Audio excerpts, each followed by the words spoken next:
कोकणची खास पावसात हमखास बनणारी तेऱ्याच्या अळूची झणझणीत भाजी एकदा खाल तर पुन्हा पुन्हा बनवाल.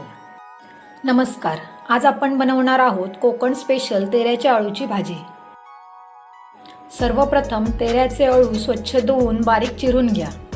इथे मी फणसाच्या बिया सोलून घेतल्या आहेत आणि भिजवलेले हिरवे वाटाणे घेतले आहेत. आता यात बारीक चिरलेलं तेऱ्याचं अळू घालूया. गरजेनुसार पाणी आणि चवीनुसार मीठ घालून कुकरच्या 3 शिट्ट्या काढून घेऊ.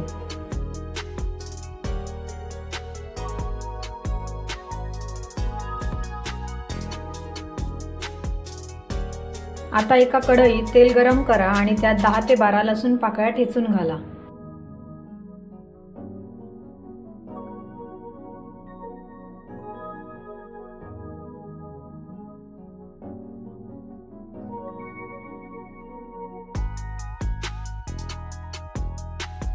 बारीक चिरलेला कांदा घाला आणि छान परतून घ्या.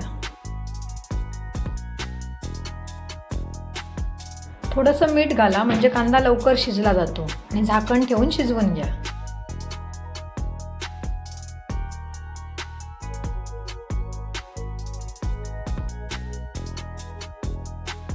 कांदा मऊसूत शिजला गेला आहे. आता यात टोमॅटो घाला आणि छान मिक्स करून घ्या.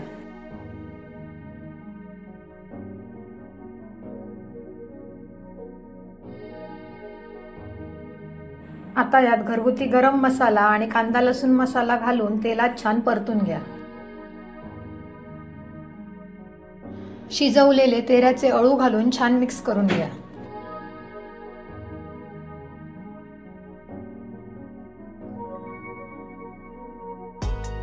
झाकण ठेवून 5 मिनिटे वाफ काढून घ्या.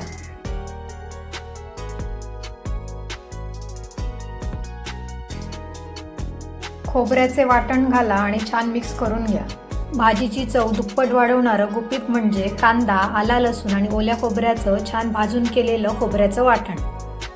5 ते 6 कोकम घाला. चवीनुसार मीठ घाला.